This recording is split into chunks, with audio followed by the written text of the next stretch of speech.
Sejam bem-vindos a mais um episódio do 433 Losango, o 16º desta primeira temporada. Boa noite, Bruno. Boa noite, Gil. Espero que o Fitz não tenha corrido pelo melhor. Já sabemos que infelizmente não correu assim muito bem a nossa seleção. No entanto, lá iremos durante o nosso podcast. Será um dos temas e um dos blocos principais, certamente, do nosso episódio de hoje. Mas começo com o bloco inicial, como sempre, com as notícias que mais chamaram a atenção aos nossos comentadores. Eu vou começar por ti, Gilberto. Qual é que é a notícia que mais te cativou nos últimos dias? Antes de mais, saudações a quem nos acompanha e a vocês os dois que estão sempre aqui comigo nesta aventura futebolística. Então eu esta semana não poderia deixar de frisar o excelente arranque de campanha do Abel Ferreira no Brasil com o Palmeiras. 4 jogos, 4 vitórias. Aparentemente já conquistou não só o plantel, como também a difícil torcida do Palmeiras e também a comunicação social brasileira. Está toda a gente muito admirada com a qualidade do futebol que o Palmeiras tem apresentado. A verdade é que o Abel em 4 jogos leva 4 vitórias, não sofreu ainda nenhum golo e a coisa está a começar da melhor maneira na aventura pelo Brasil para o Abel. É um jovem treinador que merece toda a sorte do mundo. Esperemos que não chegue a uma altura em que ouçamos dizer vou-me embora.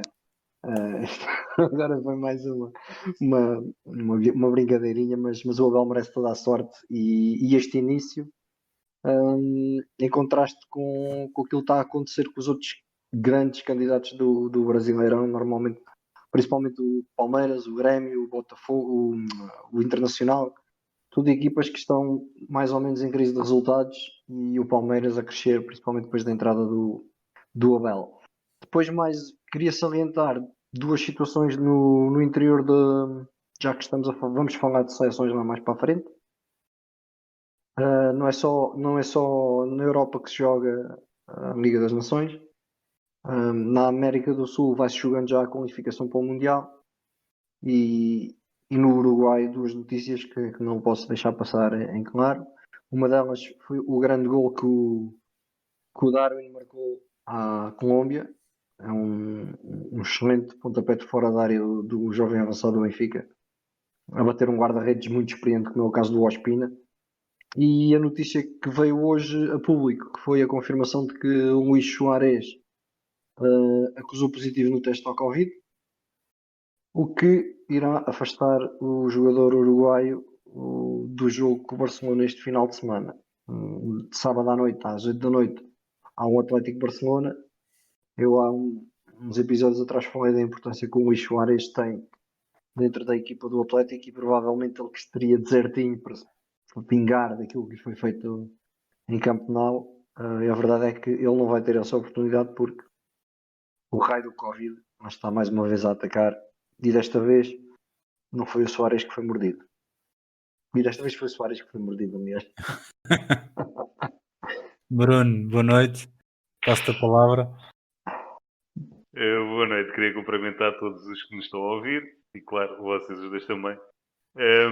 Notícias desta semana, infelizmente, temos que voltar aqui a falar numa situação que é triste no nosso futebol.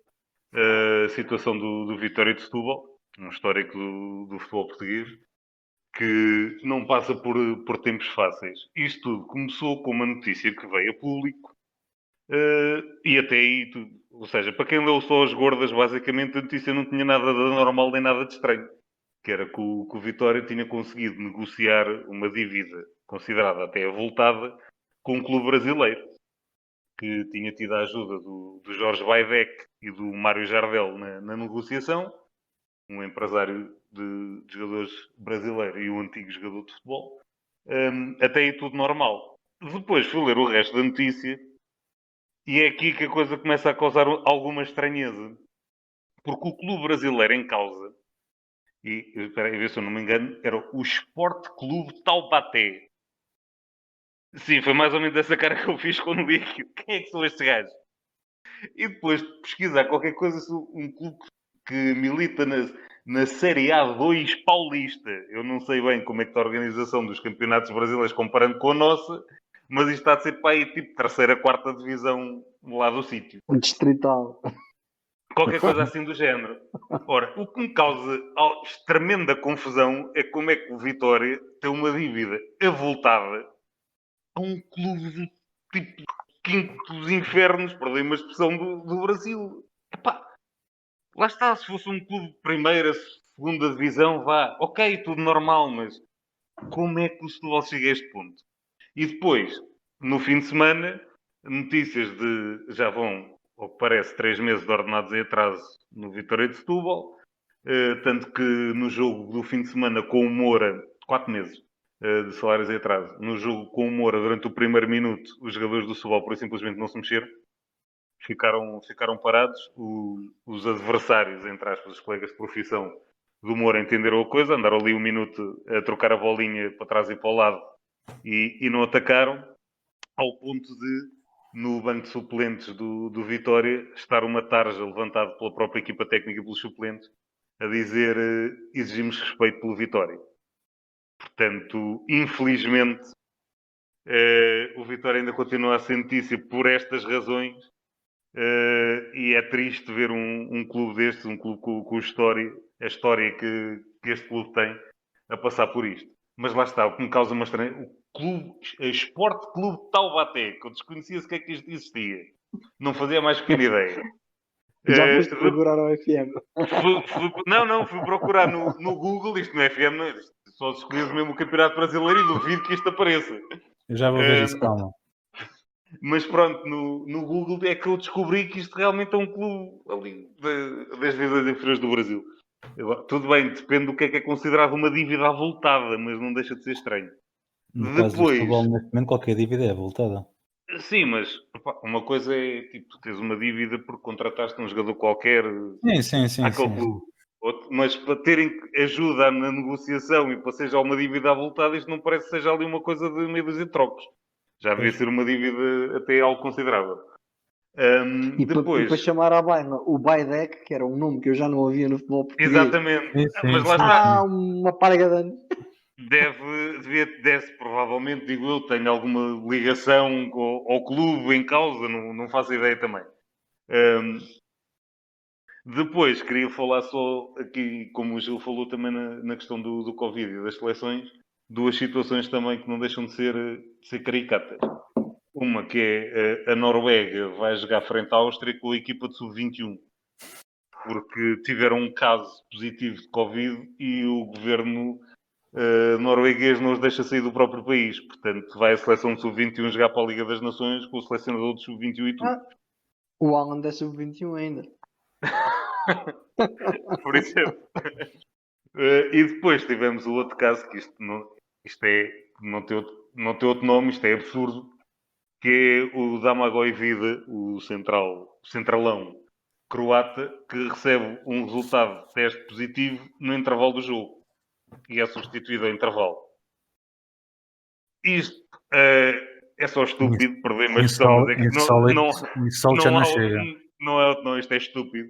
E isto causa-me, acima de tudo, confusão no sentido, e é uma das coisas que eu também me critico. Epá, Liga das Nações eu entendo que haja e que se jogue, que seja disputado. Mas estamos a enfrentar uma pandemia, para mim não faz sentido haver os amigáveis de seleções que obrigam a inúmeras deslocações de jogadores que vêm dos mais diferentes países. É que depois é a deslocação dos países onde eles estão a jogar para o país de origem para se concentrarem. Depois muitas vezes ainda vão jogar fora, é mais uma deslocação. Depois voltam a fazer deslocação novamente para os países onde estão a jogar. E se queremos evitar viagens e contactos entre pessoal que está a viver com grupos diferentes e convívios diferentes, não faz muito sentido que ainda andem a disputar amigáveis de futebol por esse mundo fora. Acho que era perfeitamente evitável. A competição em si da Liga das Nações, neste caso, por exemplo, a nível europeu, ok, tem de ser disputada, e sim senhor, mas reduzir o número de jogos acho que fazia o sentido e evitava este tipo de situações, porque depois vão surgindo casos positivos e então um jogador receber o resultado em intervalo, quer dizer, toda a gente teve a jogar com ele agora, tendo ficado de quarentena, no mínimo. são só 20 e tal jogadores, mais equipas técnicas e afins. Fica tudo ali Mais uma árbitro, semana ou duas, mais, árbitro, mais os mais, roupeiros, apanha-bolas e por aí fora, que são ali envolvidos. agora Está não há disposto? apanha-bolas nos jogos, ó Bruno. Alguns ainda têm, alguns ainda têm. Ah, Não estão em contacto direto, mas estão um bocadinho mais afastados, vão lá para a bola e não sei o quê, pronto. Mas acho que era evitável, por isso simplesmente. Pois. Isso é verdade. Sim, realmente. Quando li a notícia, Bruno, foi daquelas coisas que eu assim, "Epá, como é que é possível?" Mas realmente já vi tudo. Em 2020 já vi tudo. E Mantemos. desculpa, é que esta situação da Noruega, isto lá está, é um bocadinho também aquilo que aconteceu com o Nápoles. Isto acontece nas seleções e pode acontecer algo semelhante em termos de clubes. Sim, sim. O Nápoles também foi proibido de se deslocar, por exemplo, para ir jogar com os Juventus e acabou por perder o jogo na secretaria. E, e isto, se pegar a moda, nós breve também no Campeonato Nacional, pode-nos acontecer algo do género, um clube não Ah, poder espero sair bem que não. do Conselho e ainda manda para lá os Júniores Não. ou coisa assim para ir disputar o Jogam, jogo. jogam de Já manhã ou vi. domingo. Jogam de manhã ou Já domingo, vi. é o melhor. Mantemos aqui na Liga das Nações. Para este assunto tinha pano para mangas e, sinceramente, começa a ser cada vez mais. É deprimente falar sobre isto neste momento. É demasiado Adiante. incongruente. É demasiado incongruente o assunto. Já não tenho mais piléria para falar sobre isto, sinceramente. Vamos manter a Liga das Nações, meus amigos. Eu vou manter aqui o Bruno, dar-lhe a palavra. Como eu dizia no início do podcast, infelizmente não foi o melhor fim de semana para as coisas nacionais. Portugal perde com a França, em Portugal, ficando eliminado da Final Four. Um jogo que não foi mais feliz da seleção, vamos dizer assim. E não estávamos muito à espera, se calhar, de uma derrota, Bruno, que nos impedisse de defender o nosso título conquistado há pouco tempo. E antes de falar do jogo, isso é a primeira parte, que estamos a ficar mal habituados. Quando, quando vamos Graças a disputar um Deus. jogo com a França e dizemos que ninguém estava à espera que Portugal perdesse, já é bom sinal. Mas infelizmente, e lendo depois as notícias a seguir ao jogo e nas redes sociais e alguns jornais ali online, à boa moda portuguesa, lá está, perdemos um jogo, já se põe tudo em causa, Fernando Santos já não serve para selecionador, já metade dos jogadores da seleção já não estão lá a fazer nada e já não servem para jogar. Nesse aspecto ainda continuamos iguais a nós próprios, pronto, infelizmente. Esquecemos que nos últimos 6 jogos, se não estou errado, antes deste jogo com a França, tínhamos sofrido um gol e não jogámos propriamente, perdi uma expressão com as minhas na escada. Nós jogámos contra a Espanha, jogámos contra a França, jogámos contra a Croácia, que não se lembra é vice-campeão do mundo, portanto, não jogámos propriamente com seleções fraquinhas e tínhamos sofrido um golo. E como tu disseste bem, epá, não estávamos à espera de uma derrota. Não, mas isso acho que é muito bom sinal quando vamos jogar com o campeão do mundo em casa e ninguém está à espera que Portugal perca o jogo. Depois, falando do jogo propriamente dito, para quem viu o jogo, epá, infelizmente Portugal só começou a jogar depois de sofrer o gol, basicamente. Até sofremos o gol aos 53 minutos, andámos ali um bocadinho perdidos pelo campo fora. Ou melhor, fomos um bocadinho atropelados, acima de tudo, no meio campo pela seleção francesa. Um meio campo que a mim me surpreendeu, não pelos jogadores que estavam a jogar, que jogou com o Pogba, o Kanté e o Rabiot, e depois o Griezmann fazia ali um bocadinho de tipo número 10 nas costas do Marcial e do Coman, uma vez que o Mbappé não pôde jogar. Surpreendeu-me sim o posicionamento do Pogba, que jogou claramente à frente da defesa, não é propriamente normal. E jogou o Kanté a fazer médio interior do lado direito. Eu continuo a achar que o Kanté rende muito mais a jogar a 6 do que a jogar ali, mas já no Chelsea ele é usado mais como interior do que como médio defensivo. Agora na seleção, quando é usado, agora na seleção também começou a jogar ali e o Pogba é que joga a 6, portanto se calhar eu é que estou errado. E aqueles senhores que por acaso são 2 ex-médios e 2 ex-médios que prazer me deram ver jogar, que foi o Didier Deschamps e o Frank Lampard. Eles é que sabem.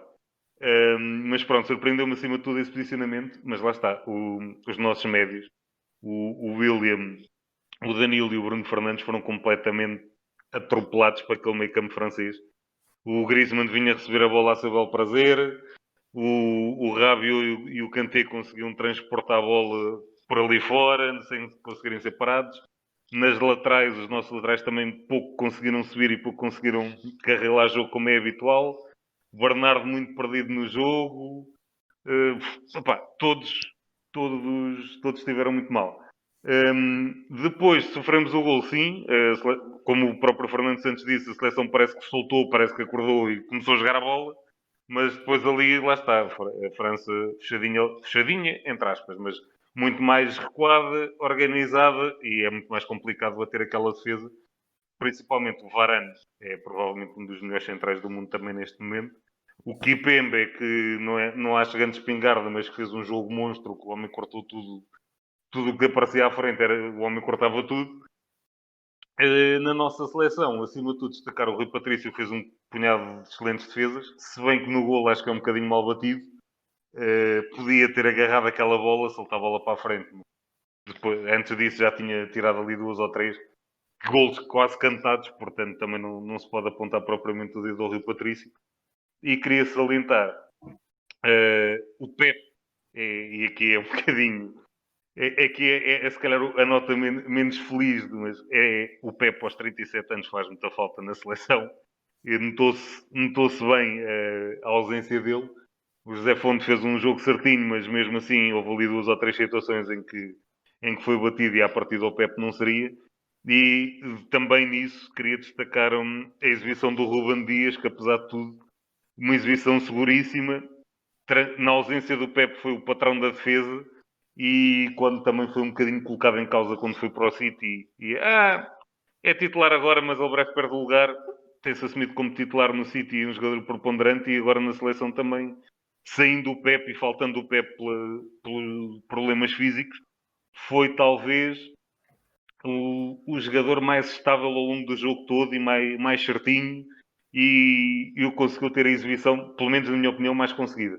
O João Moutinho entrou muito bem no jogo na segunda parte, quando foi entrar ali para o meio campo. Muita gente criticou jogar o Zanil e o William de início, mas lá está, já falámos disso aqui, acho que transmitiu uma maior segurança e maior estabilidade até para a subida dos laterais. Neste jogo foram um bocadinho inconsequentes, o William também não conseguiu aparecer tanto na frente como é habitual. Depois sim, o João Moutinho deu ali outro andamento. O Jota, onde entrou, também já não teve grande espaço. Pronto, a partir daí o Trincão também não pôde fazer muito. Já o jogo estava ali um bocadinho, como eu disse, já a França estava mais fechada lá atrás e já não havia grande espaço para jogar. Infelizmente o nosso Cristiano também não conseguiu molhar a espinha como é habitual e chegar mais perto do Alidai. Mas isso sim, também é notícia, o Cristiano não marcou, portanto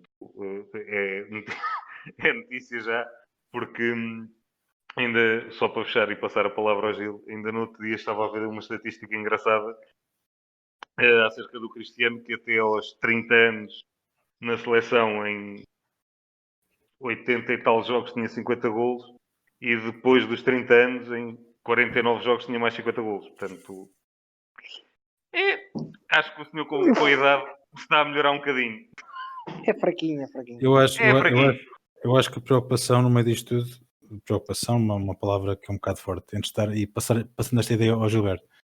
Quando tu falas no Ronaldo, mesmo a acabar o teu comentário, como estando apagado, é preocupante para a seleção, Gil. Mas realmente, aparentemente, Cristiano Ronaldo não foi o Ronaldo que habituou os portugueses nos últimos anos neste jogo contra a França. Foi a seleção toda. Sim, eu só estou a tocar no Ronaldo porque foi o último nome que tu falaste no teu comentário, praticamente. Teoricamente, normalmente é sempre aquele primeiro nome que salta mais à vista nos comentários, e desta vez foi para falar de forma menos positiva, vamos dizer assim, que falaste nele. Gil. Porque toda a gente espera que o Ronaldo resolva, mas o Ronaldo sozinho também vá. Não é bem assim, às vezes acontece, mas contra uma França era mais difícil isso acontecer. Eu penso que. Como é que eu vou dizer isto? Epá, eu acho que o Deschamps, até o próprio Deschamps ficou surpreendido pelo Fernando Santos apresentar exatamente o mesmo meio campo que apresentou em França. Porque eu acho que o próprio Deschamps, quando desenha este modelo de meio campo, com o Bruno Fanga, com o Pogba mais recuado, o Rabiot, que não é um habitual titular da seleção francesa, vai jogar ao lado do Kanté, o Griezmann a fazer aquele papel de vagabundo. Acho que o próprio Deschamps não estava à espera de aparecer aquele meio campo, porque o Deschamps pensou, ele não vai repetir a mesma fórmula duas vezes. E afinal o Fernando Santos repetiu exatamente a fórmula que tinha usado no Parque no Saint-Denis, e a coisa não correu muito bem. Porque de alguma forma aquele meio campo acabou por encaixar no nosso melhor do que devia. Acabou por haver uma superioridade. O Bruno Fernandes andou andou muito perdido durante todo o jogo. Como o Bruno diz, se nós formos ver das unidades de meio campo que jogaram, o Moutinho, que entrou na segunda parte, acabou por ser o melhor. Bernardo Silva, para mim, é um jogador que está a atravessar uma fase de confiança, de falta de confiança. O que se está a passar com o Bernardo Silva no City neste momento, acho que está a afetar um pouco o desempenho dele, não só no City, como também a nível da seleção, porque o Bernardo há 2 anos e no ano passado, até meio da época, era o Bernardo e mais 10, e agora de vez em quando são 11 e o Bernardo entra ali 10 minutos, 20 minutos, e não tem sido o mesmo Bernardo que. Nota-se que há ali uma falta de confiança no Bernardo. Aquilo que eu dizia há uns programas atrás sobre o Félix, que lhe faltava golo, neste momento ao Bernardo falta-lhe confiança. Ele está a precisar de um abanão e pode ser que esse abanão venha contra a Croácia, porque ainda nada está perdido e podemos mandar a Croácia para a divisão abaixo da Liga das Nações.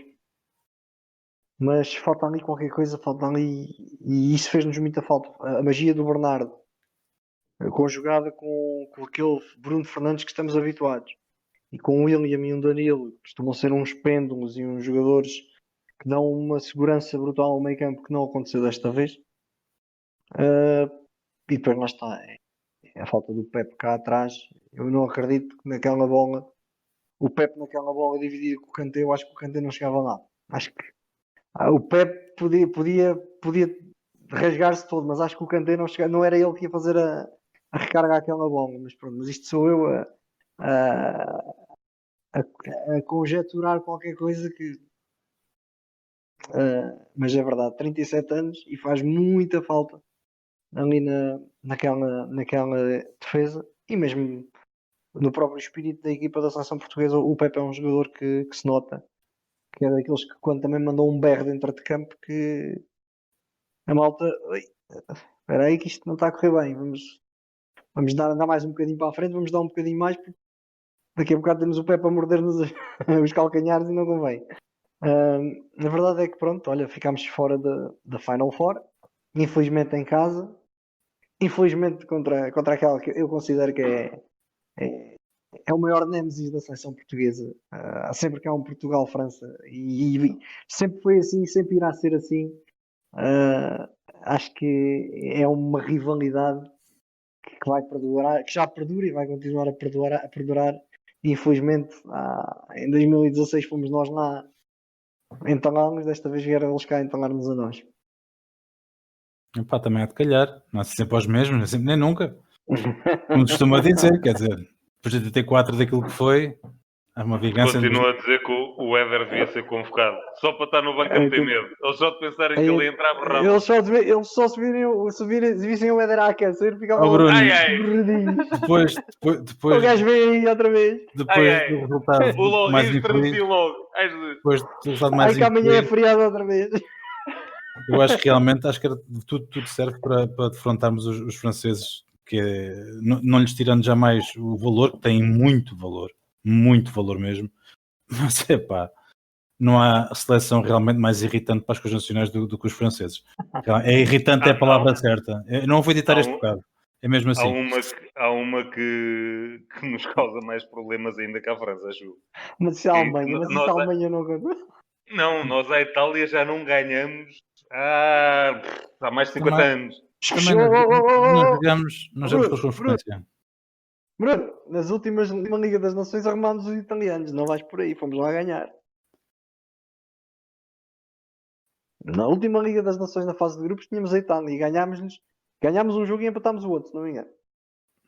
Ok, mas mesmo assim, fora isso, foi. Pá, nós não podemos, Agora, mas eu esse é o continuo a único. achar. É É a o único Alemanha, a resultado. Alemanha e a França. nós não podemos A ter sempre, Alemanha e a não França. podemos ter sempre a felicidade de apanhar a Inglaterra, meus amigos. Temos de ter calma, não é?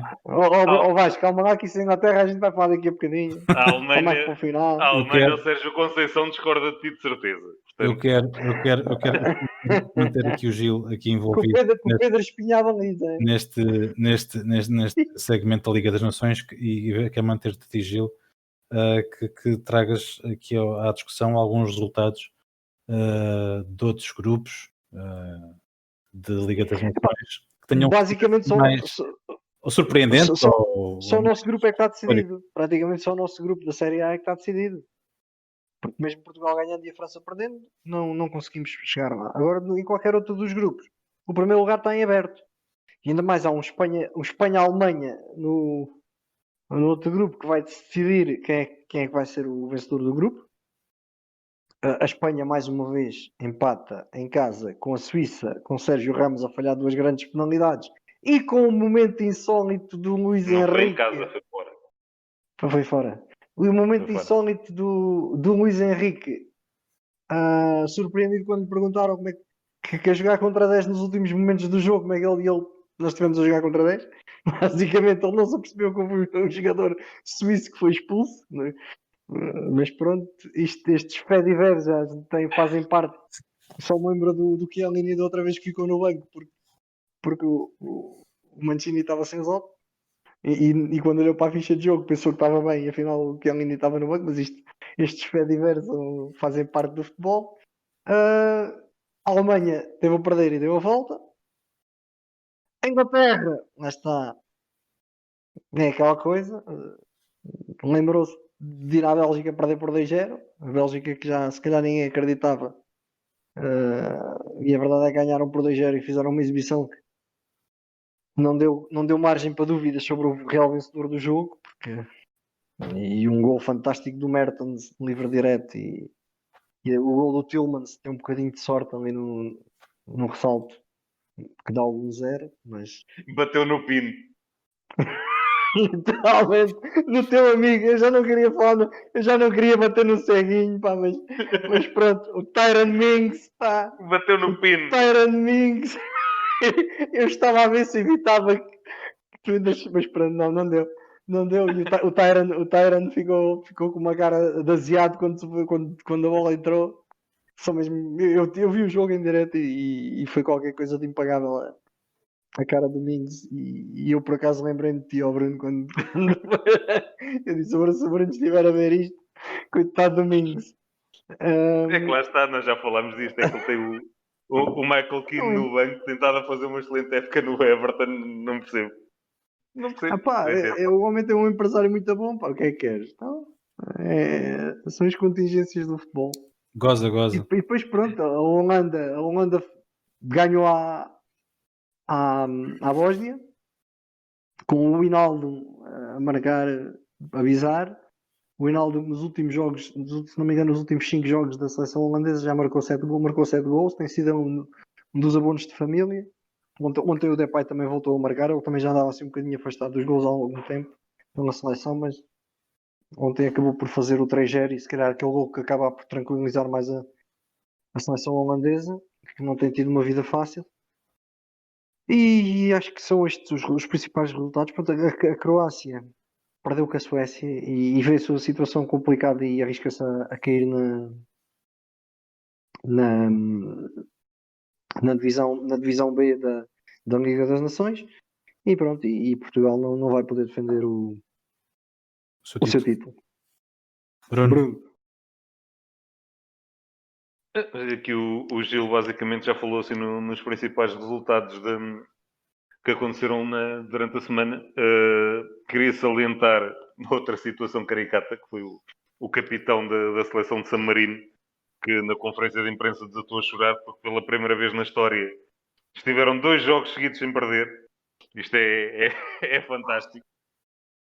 Hoje vi outra situação engraçada, que foi o Gibraltar, que fez o seu treino de recuperação física dentro d'água, ali no estreito.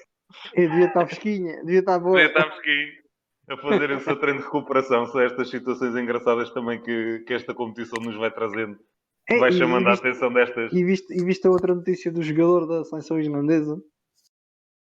Que começou o ano como internacional de handball e acabou o ano como internacional de futebol. É verdade. Bom, essa não por acaso não tinha visto. Essa é boa, realmente. O rapaz é Essa não tinha internacional para a Islândia em handball e em futebol longo. Brutal. Bom, muito bom. Multifacetado, portanto. Um polivalente. Polivalente. Depois tivemos aqui o empate entre a Hungria e a Sérvia, 1-1.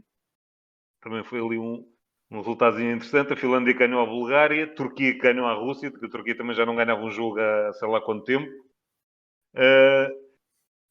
Foram sim mais ou menos estes os resultados. A Itália ganhou a Polónia. Da Itália para a Polónia. Eu deixo isto de propósito.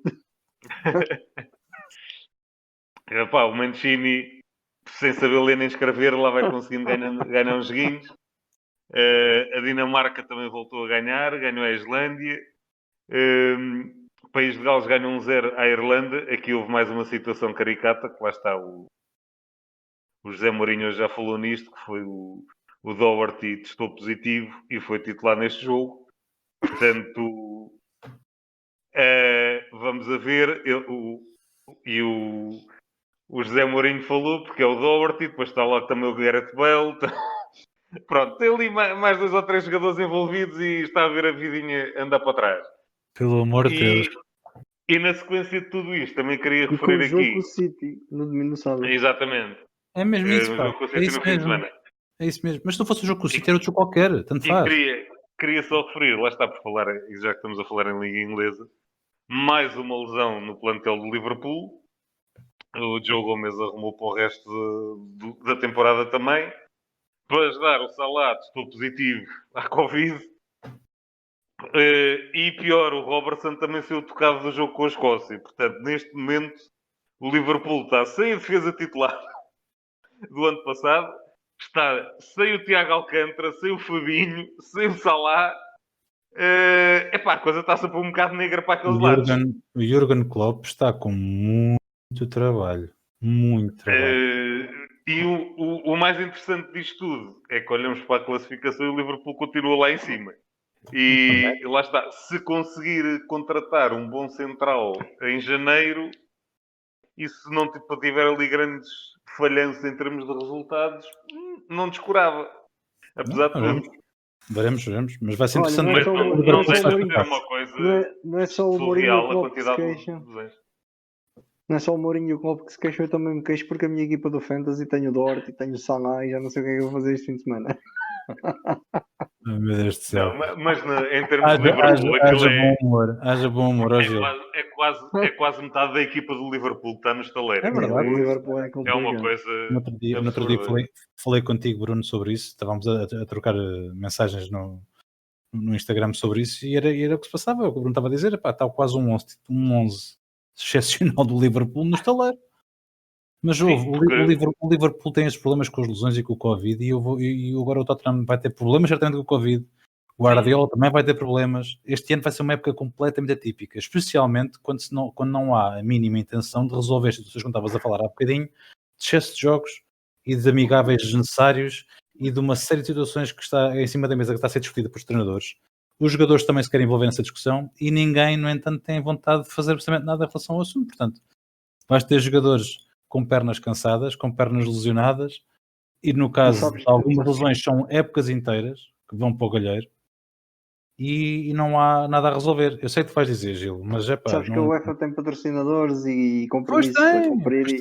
Eu compreendo que sem público isto as federações também agradecem cada jogos amigáveis.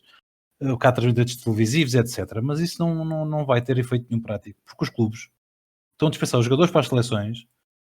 Não há nada que proteja os clubes no meio disto tudo. Também não havia nada, não havia dinheiro que pagasse uma lesão. Mas por acaso, no caso do Joe Gomez, por exemplo, a Federação vai pagar os ordenados dele até ele voltar. São cerca de 2 milhões de euros. Bruno, certo. Não é, claro, não compensa, mas já é pá. Bruno, está certo. Então, mas ouve lá. E há outras seleções que acabam de fazer isso e que fornecem jogadores também importantíssimos. É pá, pronto. Obviamente. é uma discussão que teremos que ter um dia, porque é extremamente interessante e tem vários pontos de vista, certamente. Agora que a Liga das Nações está arrumado a nível do nosso Olha, só segmento, para finalizar, e mas o fora a Gil Liga queria das dizer-nos qualquer Nações, coisa. Diz, há Gil. bocado o Bruno falou da Hungria. A Hungria perdão, que nos vai fazer companhia no grupo para o Euro, É verdade. juntamente com a Alemanha e com a França. Olha, os dois estás a falar há bocadinho, não é? As duas equipas que eu estava a falar há bocadinho temos que levar com elas no europeu. Mas pronto, é para defender o título. Estamos lá tranquilos. Se calhar Portugal surpreende, mas É levar o Éder. é levar o Éder. É o Éder em mais 22. Não, no jogo da França, meter o Éder no banco está tranquilo. No jogo com a Alemanha, levamos o Conceição só para se equipar e para estar lá no banco. É só para os moer. Só Ora para... bem, Tipo, lembram-se deste? Ainda vai lá correr um bocadinho.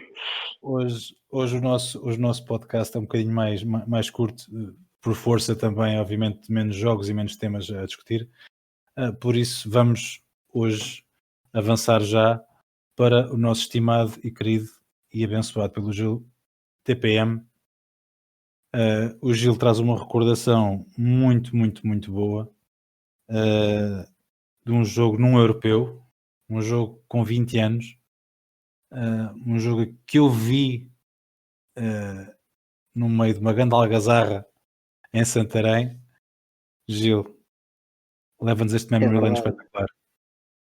Estamos até Eindhoven no verão de 2000, num fantástico europeu que Portugal fez com Humberto Coelho ao leme da nossa seleção. Um grupo que não se adivinhava nada fácil. Tínhamos, lá está, estava a Inglaterra e estava a Alemanha. E Portugal naquela altura não era propriamente o bicho-papão que é hoje. Tínhamos bons jogadores, tínhamos uma seleção que foi apelidada de geração de ouro, onde despontavam Figo, Rui Costa, João Pinto, Fernando Couto, Vitor Bahia. O Paulo Sousa neste europeu passou mais tempo no banco do que a jogar, praticamente. Apesar de ser um dos que fazia parte. Mas o nosso primeiro jogo é um jogo em Eindhoven, como eu falei, contra a Inglaterra, que na altura só tinha o meio campo com Paul Ince, Paul Scholes, David Beckham e Steve McManaman, e com Alan Shearer e Michael Owen no ataque. Portanto, eram nomes que causavam algum medo.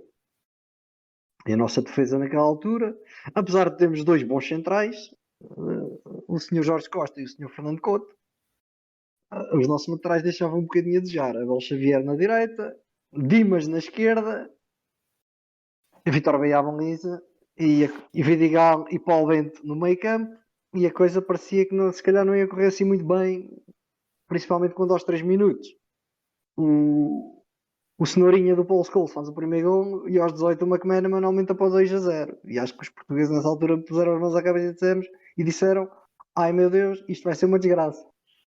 Mas não foi, porque não foi um cabaz, mas vieram 3 batatinhas depois. É verdade, 3 batatinhas, sendo que a primeira foi um batatão do Figo cá no meio da rua, que o David Seaman ainda hoje anda à procura de onde é que aquela bola veio, que o senhor já está reformado e acredito que ele ainda tem pesadelos com aquele gol fantástico que o Figo marca. O McManaman faz o gol 2-0 aos 18 minutos, o Figo aos 22 faz o 2-1. Mas o Simon tem muitos pesadelos, não vais por aí. Ele tem com o Ronaldinho, é com o Figo, é com o Naim, é que... O Simon tem uma carreira espetacular nesse aspecto, realmente. Um histórico de pesadelos. É um highlight. E esse gol acho que ainda desvia nas pernas do Tony Adams. Tony Adams. É, qualquer coisa, a bola passa ali no meio. Passa ali no meio das pernas do Tony Adams, mas... Ganha ali foi esquisito e tal, mas... Como é que o Figo fez aquela bola passar? Como é que o Figo fez aquela bola passar ali também não sabemos, mas fez.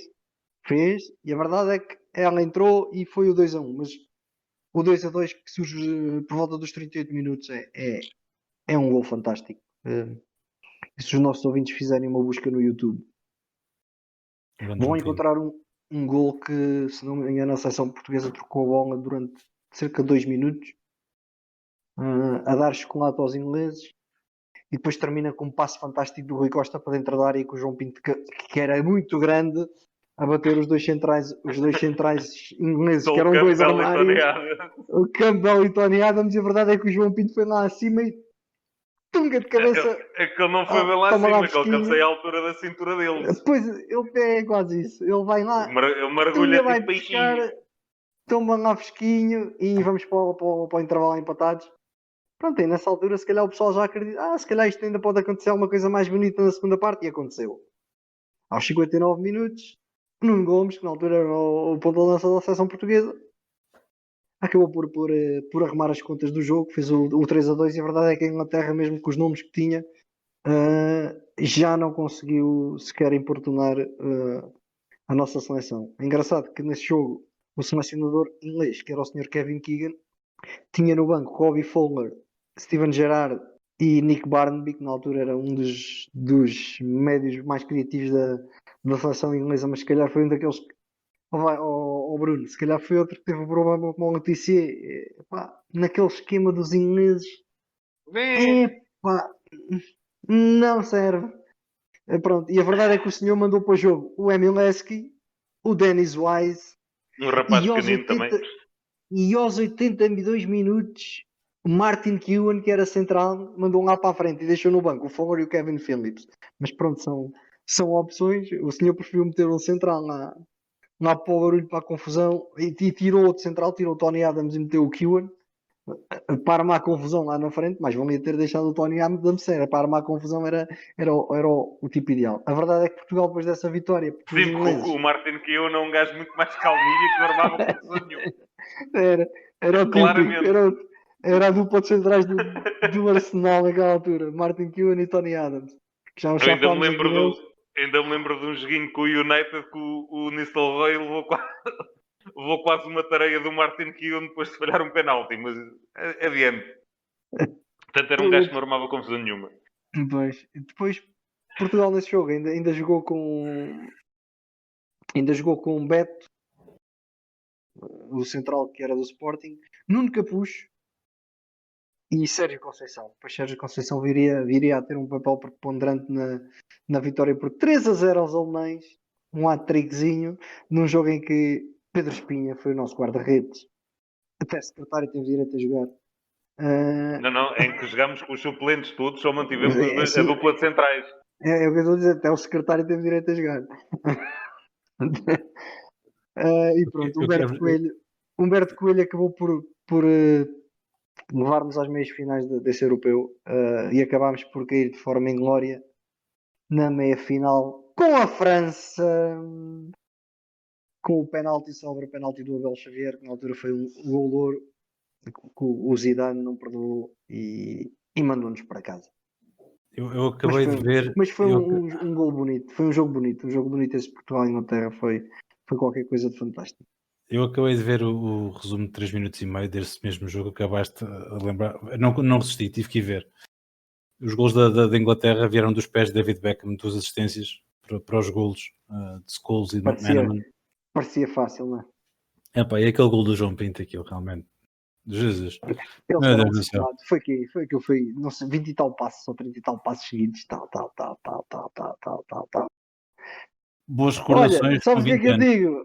Vamos pegar no Cenourinha que marcou o gol aos 3 minutos e vamos passar ali ao Bruno, porque acho que ele tem qualquer coisa a dizer sobre o Cenourinha hoje. Diz que sim, diz que ele tem um recorde espetacular, um TPM fantástico hoje, de um clube que é um clube razoável, não é?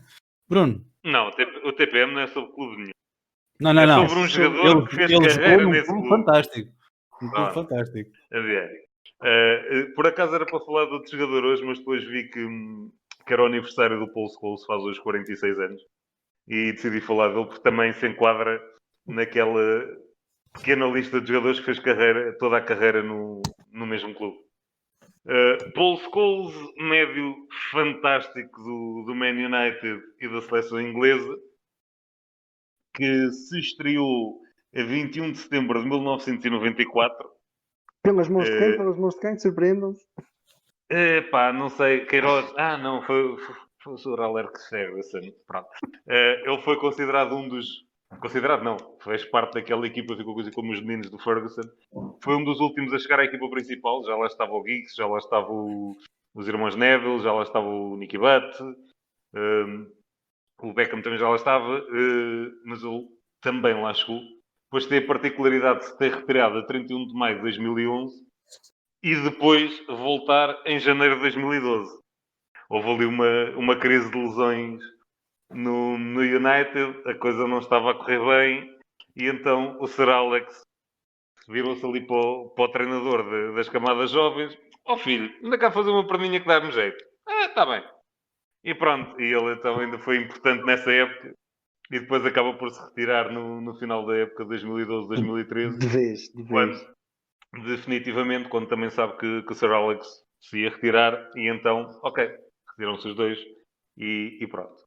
No meio disto tudo, o senhor fez qualquer coisa como 709 jogos, marcou 152 golos, o que para o média não está malzinho, e fez 73 assistências. Olhando só para a seleção, 66 jogos, 14 golos. Depois... Portugal. Adiante. Tem um currículozinho também pequenino, tem 11 Premier Leagues, sim, 11, 2 Champions, 4 taças de Inglaterra, 3 taças da Liga Inglesa, um campeonato do mundo de clubes, uma taça intercontinental e 5 supertaças de Inglaterra. Coisa pouca também para o rapaz. É modesto. É, qualquer coisinha pouca. É o 7º jogador com mais jogos pelo Man United e o 12º melhor marcador do Manchester United. Isto sim, revela um bocadinho o tipo de jogador que era Paul Scholes, que sendo um médio, marcava gols que nunca mais acabava.